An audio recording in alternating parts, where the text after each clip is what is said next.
Alright guys, we are back in my garage for another video, and today we are going to be doing a brake fluid flush on the 340i.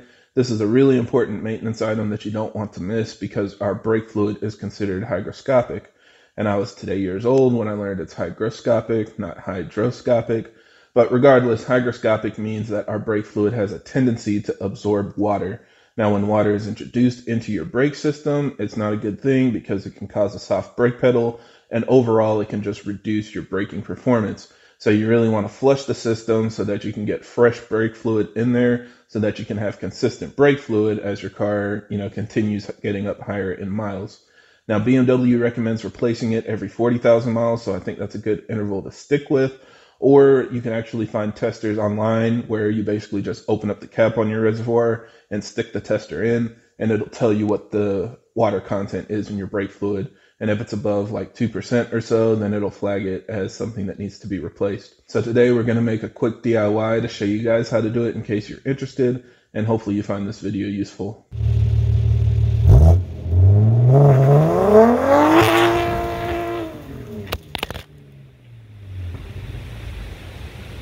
Now, as always, for everybody that's new to the channel, I create these videos to help keep you updated on the latest developments in our community, as well as discuss technical topics so that we have a better understanding of how our engines work. So if you're interested in more videos like that, be sure to subscribe because there will be a lot more coming out in the future. Now, one other thing I want to mention is that I am particularly changing my brake fluid because I don't know what's in the car right now, but I am going to be taking my car to a road course. And when you're pushing your car for 20 or 30-minute sessions, it generates a lot of heat. So it's really important to make sure that you're running a brake fluid that won't hit its boiling point when you're tracking your car like that. So I'm going to be switching over to ATE Type 200 brake fluid. This isn't the absolute highest performing brake fluid out there, but it does have the performance that I need. And in my experience, it works great for a typical track day. There are higher performing fluids out there, but as you get higher in performance, they also get more hygroscopic, which means you need to replace them more frequently to avoid your brake performance from dropping off. And I just kind of wanted to throw this out there because I know a lot of people say, oh, my car is making this much power, or I just want to improve my brake performance, so I'm going to upgrade my fluid. In reality, the fluid itself doesn't provide a significant performance improvement in your brakes. If you just want your car to stop faster, this isn't really one of the things that will help you get there. And if anything, it'll increase your maintenance and just cause you potential downsides if you don't change it frequently enough. So for most cars that are just street cars and you're doing regular pulls and stuff like that, OEM fluid is typically fine. But if you're really going to be pushing it, like I said, with back-to-back heavy braking for 20 or 30 minutes at a time, then it's a good idea to upgrade to one that can handle more heat. So in order to bleed the brakes on your car, you're going to need to jack it up in the air. We obviously need to remove our wheels in order to access the brakes so that we can actually bleed our braking system. Now, I do recommend jacking up all four corners because we're going to go to every single corner in sequence so that we can fully bleed our system and get all the air and old fluid out of there. So jack up all four corners, remove your wheels, and then we'll start working on the brakes. Next, we're going to come under the hood and get access to the actual brake fluid reservoir. It's underneath this panel right here. So you need a 10mm socket and turn each of these screws a quarter turn.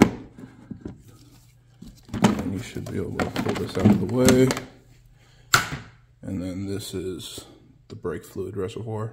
Now, this is the kit that I'm going to be using to actually bleed my brakes. It's a super cheap kit. I got it from Harbor Freight and it works pretty well. There are a lot of different ways that these kits are made, but basically the whole goal is to do this by yourself without needing an extra person. So most of you guys have probably done it where, you're sitting in the car pumping the brakes while somebody else is outside of the car cracking the bleeder screw open and stuff like that. This basically creates the flow of fluid through the brake lines. So all you need to do is stay at the caliper and loosen it to let fluid flow, and then tighten it to shut off the flow. So there are a lot of different ways that this works. Like I said, probably the most popular one is the Motive Power Bleeder. And the way that that one works is you basically attach it onto the brake fluid reservoir, pressurize it, and then when you crack open the bleeder screw on the caliper, it'll push fluid out. This one is the opposite. This one actually creates a vacuum, so it pulls fluid from the brake fluid reservoir up in the car. So we're going to start with this one, and we're actually going to start on the back rear passenger wheel. The reason why you do that is because it's the farthest away from the reservoir and the ABS system. So you want to do it on that rear passenger corner, then the rear driver's corner, then we'll come up to the front, do it on the front passenger side, and then on the driver's side. And that just makes sure you get as much of the old fluid out as possible, as quickly as possible. So let's go ahead and hook this up. So when you're looking at your rear caliper, you basically want to locate the bleeder valve, and that is this guy right here. So you take the cap off, and then we are going to attach our little hose onto this. Just push it on. It's going to be a really tight fit because you don't want any air to come out while it's bleeding. There we go. Now back up by the brake fluid reservoir, we're going to open this up. This is where the actual brake fluid goes. And then the Harbor Freight kit comes with this little package of these little adapters. So we're going to pick one that works with the brake fluid reservoir on our cars. And so I basically determined that this one is the best fit. You can see when you put it in here, it just kind of floats on top, and it's a nice fit for our reservoir. So now we're just going to fill up that second reservoir with brake fluid. I'm using ATE Type 200. This is high quality fluid that'll set me up for good performance and reliability at the racetrack because it can handle elevated, braking temperatures without experiencing brake fade. And we don't want that to boil over when we're pushing the car. So put that in your bottle, attach the adapter onto the top of the head. I actually went with a slightly bigger one, and you can see now it fits perfectly. So close this valve, push it in, and then when we open the valve, it'll actually fill up the brake fluid just enough to keep it topped off while we are draining it from the actual caliper. So we'll go ahead and turn this valve. I need 2 hands to do this properly, but we'll turn this valve to the open position so that fluid can fill up the reservoir, and then we'll go back to the rear caliper and begin bleeding the system. So now we have our air line connected to the drain where all the fluid's going to come out. And remember, you do need air for this kit. So if you don't have air, that is another pro for the motive system because you can manually pump it. But basically when you squeeze this trigger, it's going to push the air through the system and create a vacuum, and that will pull the brake fluid out of this line. So what we are going to do is crack this loose. So what we're going to do is go ahead and twist this loose a little bit so that fluid can come out. And then we squeeze the breather, and it should start pulling the actual brake fluid through.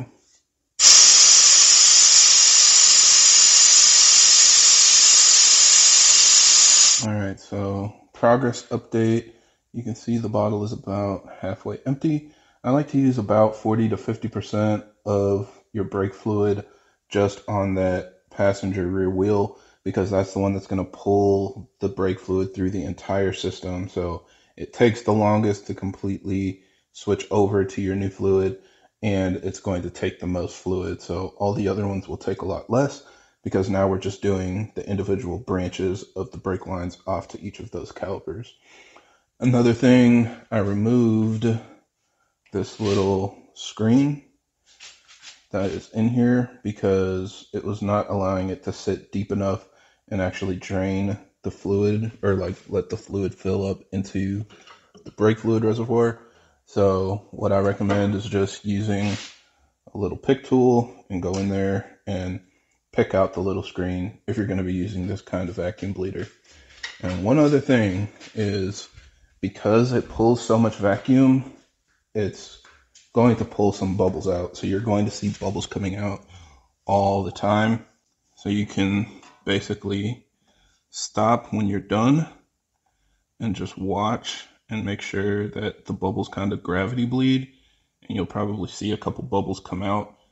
But once they stop coming out, then you know you've completely bled the system. You can close the bleeder screw and then move on to the other side of the car. So like I said, we're going to do the passenger rear, driver's rear, then move up and do the passenger front, and then go to the other side and do the driver's front in that order. And here we are all done. So you can see I've used up almost all of the fluid.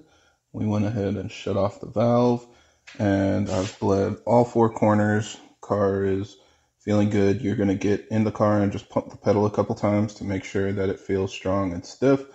Make sure you put this cap back on. I actually dropped my cap down somewhere here in Narnia, so I'm going to have to go fishing for that. And afterwards, you should be good to go. Just remember, typically you want to drive your car slowly, go out of your parking spot, house, neighborhood, whatever, drive slowly, make sure that the pedal feels good and pumping it feels nice and strong and it's giving you the response that you need before you go flying down the highway, so that you know that your brakes are working properly.